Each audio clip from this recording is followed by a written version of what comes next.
புனித வெள்ளி மற்றும் ஈஸ்டர் பண்டிகையை முன்னிட்டு தொடர் விடுமுறையை கழிப்பதற்காக கொடைக்கானலுக்கு படையெடுத்த சுற்றுலா பயணிகளால் நகர் பகுதிகளில் கடும் போக்குவரத்து நெரிசல் ஏற்பட்டு வருகிறது.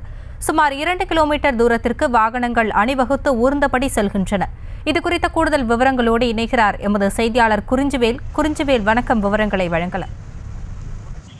நிச்சயமாக ஹாசினி, திண்டுக்கல் மாவட்டம் கொடைக்கானலில் விடுமுறை நாட்களில் சுற்றுலா பயணிகள் வரை அதிகமாக காணப்படும் வழக்கமான ஒன்று.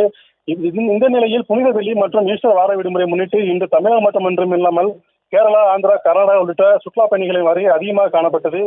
குறிப்பாக வெள்ளி நீர்வீழ்ச்சி, மூஞ்சிக்கல், ஏரிச்சாலை, அப்சர்வேட்டரி, கல்லறைமேடு உள்ளிட்ட பகுதிகளில் கடும் போக்குவரத்து நெரிசல் மிகுந்து காணப்படுகிறது. மேலும் சுமார் 2 கிலோமீட்டர் தூரத்துக்கும் நூற்றுக்கணக்கான வாகனங்கள் அணிவகுத்து ஊர்ந்தபடி செல்கின்றன. இதனால் சுற்றுலா பயணிகள் தாங்கள் செல்ல வேண்டிய இடங்களுக்கு செல்ல முடியாமல், பொதுமக்கள் தங்கள் பணிகளை தொடர முடியாமல் பெரும் அவதியடைந்து வருகின்றனர். இது போன்ற தொடர் விடுமுறை நாட்களில் போக்குவரத்து நெரிசல் ஏற்படாத வண்ணம் கூடுதலான போக்குவரத்து காவலர்களை பணியில் அமர்த்தி போக்குவரத்தை சரி செய்ய வேண்டும் கோரிக்கையும் எழுந்துள்ளது. ஹாசினி, விவரங்களுக்கு நன்றி குறிஞ்சிவேல். செய்திகளை உடனுக்குடனும் துல்லியமாகவும் தெரிந்து கொள்ள சப்ஸ்கிரைப் பண்ணுங்க.